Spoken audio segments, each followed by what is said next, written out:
Hi friends, good evening. இது மகிழனின் மாடித்தோட்டம்ங்க. எங்கள் மாடித்தோட்டத்தில் evening வந்து பூ பறிக்கலான்னு போனேங்க. இருவாச்சி மல்லி நிறைய பூத்து இருந்ததுங்க. அது ஒவ்வொன்றா பறிச்சுக்கிட்டோம். எங்கள் தர்ஷினி பாப்பா தான் பறித்தா. ஆனால் அதுக்குள்ளே நம்ம மாடித்தோட்டத்தில் என்னெல்லாம் இருக்குது அப்படின்னு சொல்லிட்டு ஒரு ரவுண்டு வந்தேங்க. வரும்போது பார்த்தீங்கன்னா மக்காச்சோளம் வந்து பூ வச்சுருந்தது இல்லைங்களா, 6 நாளைக்கு முன்னாடி. அந்த பூ வந்து இப்போ கதிராக மாறிடுச்சுங்க. ஒரே சந்தோஷங்க எனக்கு.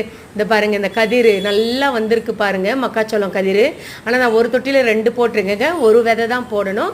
40 நாளில் பூ வச்சு நமக்கு 45வது நாளே இந்த கதிர் வந்து வந்துடுதுங்க. ஒவ்வொரு செடியிலையும் ஒரு கதிர் வச்சுருக்குங்க. இது பாலினேஷன் வந்து தானாகவே நடக்குங்க, நம்ம பண்ணணும்னு அவசியம் இல்லை. இது வந்து தானாக நடக்கிற பாலினேஷன். ஈஸியாக வளர்க்கலாங்க. ஆனால் வெயில் இருக்கணும், தண்ணி தேங்காமல் பார்த்துக்கணும். விதை வந்து ஸ்ட்ரெயிட்டாகவே நம்ம மண்கலவை பண்ணி வச்சிடலாம் ஃப்ரெண்ட்ஸ். ஈஸியாக 45 நாள் 50 நாளில் வந்து மக்காச்சோளம் நம்ம அறுவடை பண்ணி எடுத்துக்கலாம். அப்புறம் வந்து டிராகன் ஃப்ரூட் வந்து எங்கள் தோட்டத்தில் வந்து சின்னதாக காட்டினேன் உங்களுக்கு. இப்போ அதுவும் நல்லா பெருசாக வந்துருக்கு ஃப்ரெண்ட்ஸ். டிராகன் ஃப்ரூட்டும் எனக்கு ரொம்ப சந்தோஷமாக இருக்குங்க. இந்த மாடி தோட்டத்தில் இது 2மே புது வரவு. 2 வருஷத்துக்கு அப்புறம் டிராகன் ஃப்ரூட் வந்திருக்கு. ஃபஸ்ட்டு முயற்சியாக மக்காச்சோளம் வச்சு பார்த்து அதுவும் எனக்கு மக்காச்சோளம் வச்சுருக்கு ஃப்ரெண்ட்ஸ்.